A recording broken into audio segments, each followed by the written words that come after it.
ተቀማጭነታቸውን በአሜሪካ ያደረጉ ኢትዮጵያውያን የጂኦፊዚካል ባለሙያዎች በየዓመቱ ወደ አሜሪካ ካሊፎርኒያ ይተማሉ። በዚያ መደበኛ ስብሰባ አላቸው። ከስብሰባቸው ጎን በቡድን ሆነው ሲጫወቱ ሁሌም የማይቀር አጀንዳ ይነሳል።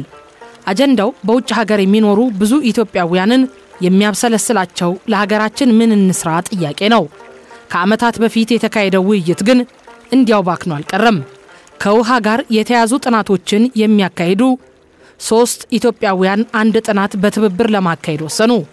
ጥናቱ ከኢትዮጵያ የውሃ ሀብቶች ከፍተኛውን ቦታ በሚይዘው አባይ ላይ ትኩረት እንደሚያደርግ ተስማሙና ስራ ጀመሩ።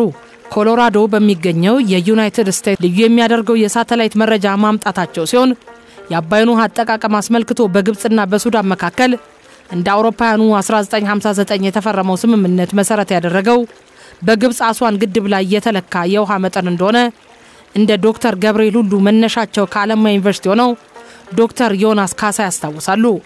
በወቅቱ በነበረው ልኬት 84 ቢሊዮን ሜትር ኪዩብ ውሃ ወደ አስዋን ግድብ ይገባል። በዋሽንግተን ስቴት ዩኒቨርሲቲ ረዳት ፕሮፌሰር የሆኑት ዶክተር ዮናስ ጥናታቸውን ለማድረግ ሲነሱ ይህን ልኬት እንደገና ፈትሸዋል። ምክንያቱም አካባቢው ላለፉት 50 እና 60 ዓመታት ብዙ ለውጦች ተካሂደውበታል። የመሬት አጠቃቀም ለውጥ አለ፣ የደን ምንጠራም ይሁን የከተማ መስፋፋት፣ የሰው መጨመርና የአየር ጸባይ መቀየር አይነት ለውጦች አሉበት። በዚህ ጊዜ እንግዲህ ነገሮች እንደገና መታየት ይኖርባቸዋል። ቁጥሩም ተቀይሯል ወይስ አልተቀየረም የሚለው መታየቱ አስፈላጊ ስለሆነ ነው በዋነኝነት የጥናቱ መካሄድ ዓላማ ተደርጎ የተነሳው ይላሉ። አዲስ መረጃ ለመጨመርና የተለየ ግኝት ላይ ለመድረስ አልመው የተነሱት ተመራማሪዎች በእርግጥም ያነሱት ተሳክቶላቸዋል። ከዚህ ቀደም በተለያዩ ጥናቶች ይጠቀሱ የነበሩ 2 አሃዞችን ያፋለሱ አዳዲስ መረጃዎችን አግኝተዋል። የመጀመሪያው ከነጭ አባይ የውሃ መጠን ላይ ወደ 50% በሱዳን ረግረጋማ ቦታ ገብቶ ይቀራል የሚለውን የቀድሞ ጥናቶች መደምደሚያ ያስቀረ ነው። በኢትዮጵያውያኑ የምርምር ውጤት መሰረት ወደ ረግረጋማው ቦታ ገብቶ በዚያ ወደ ከርሰ ምድር የሚዘልቀው የነጭ አባይ የውሃ መጠን 85% ይደርሳል። ሁለተኛውና ለኢትዮጵያ ይበልጥ የሚጠቅመው የተመራማሪዎቹ ግኝት ደግሞ ዶክተር ዮናስ እንዳነሱት ወደ አስዋን ግድብ ይገባ የቆዳ ስፋት 500 ስኩዌር ኪሎ ሜትር አካባቢ እንደሆነ መረጃዎች ያሳያሉ። ያንን ሁሉ ሸፍኖ አዲስ አበባን በ25 ኪሎ ሜትር ያጠቃልላል እንደማለት ነው። በሌላ በኩል ስናስበው የጣና ሐይቅ 28 ቢሊዮን ሜትር ኪዩብ ነው፣ የዚያን ግማሽ ማለት ነው ይላሉ ዶክተር ገብርኤል። ተመራማሪው እስካሁን በስሌት ውስጥ ሳይገባ የቀረው የውሃ መጠን ከኢትዮጵያ ሌሎች ወንዞች መጠን ጋርም ያወዳድሩታል።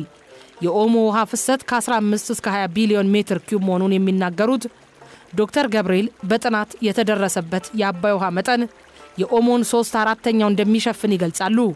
ሸበሌና ገናሌ ወንዞችም ቢሆኑ ከ6 ቢሊዮን ሜትር ኪዩብ እንደማይበልጡ ያስረዳሉ። ዶክተር ዮናስ በበኩላቸው ኢትዮጵያ የገነባቻቸውን ግድቦች ውሃ የመያዝ አቅም በማነጻጸሪያነት ይጠቅሳሉ። የግልገል ጊቤ 3 ግድብ አቅም 14 ቢሊዮን ሜትር ኪዩብ መሆኑን ያነሳሉ። የተከዜ ግድብ ደግሞ 9 ቢሊዮን ሜትር ኪዩብ መያዝ ይችላል ይላሉ። ሱዳን ከአባይ የምትወስደው ውሃ መጠን 18.5 ቢሊዮን ሜትር ኪዩብ መሆኑንም በማስታወስ በየዓመቱ ወደ አስዋን ሳይታወቅ ይገባ የነበረውን ጥቅም ላይ ከምታውለው ውሃ ጋርም ያነጻጽሩታል። በአውሮፓውያኑ 2016 የተባበሩት መንግስታት የምግብና እርሻ ድርጅት ፋኦ ያወጣው ዘገባ አለ። በዚያው ዓመት ኢትዮጵያ 10.5 ቢሊዮን ሜትር ኪዩብ ውሃ ተጠቅማለች። ከዚያ ውስጥ 85% ለመስኖ፣ 7% ለቀንድ ከብቶች፣ 8% ደግሞ ለመጠጥና ለኢንዱስትሪ የሚሆን ነው። እንግዲህ የአባይ ውሃ ውስጥ ጠፋ የሚባለው ውሃ 13 ቢሊዮን ነው። ይሄ ደግሞ የኢትዮጵያን ይህን ሁሉ የውሃ ፍላጎት የሚያሟላ ሲሆን ከዚያም በላይ ይተርፋል ይላሉ ዶክተር ዮናስ። ከዓመታት በፊት በታዋቂ የምራን አላለማችም፣ የሰማይ ዝናብ ከመጠቀም አልተላቀቀችም። ውሃ ያላት የሚጠማት ለመሬት ያላት ረሃብ ዛሬም ያልተለያት አገር መሆኗ ተብሎ ያለቀ ነገር ነው። ረሃብን የማሸነፍ ትግሏ የግብርናና የኢንዱስትሪ ልማቷ ዞሮ ዞሮ የውሃ ሀብቷን መነሻና መሰረት ከማድረግ ውጭ አይደለም። የኢትዮጵያ የውሃ ሀብት ግን ብዙ ውስብስብ ፈተና አለበት። ሀገራችን ድንበር ተሻጋሪ ወንዞችን በተመለከተ ፍትሃዊ የውሃ ድርሻ ይኑረን ብለው ከሚታገሉ አገሮች አንዷና ግንባር ቀደሟ ናት። ይህ ራሱ እጅጉን የሚገርም መሆን ነበረበት። ስለ ፍትሃዊ የውሃ ድርሻ የምትሟገተው ውሃው አባይ የኔ የብቻዬ ነው እያለች አይደለም። በአባይ ወንዝ ላይ ከሱዳንም ይበልጥ የዋና ተጠቃሚነቱን ድርሻ ያዘችው ግብጽ እስካሁን ካላት ጥቅም በላይ ገና ተጨማሪ የምትፈልግ አባይን የራሷ ያህል አድርጋ የምታይ ሀገር ናት።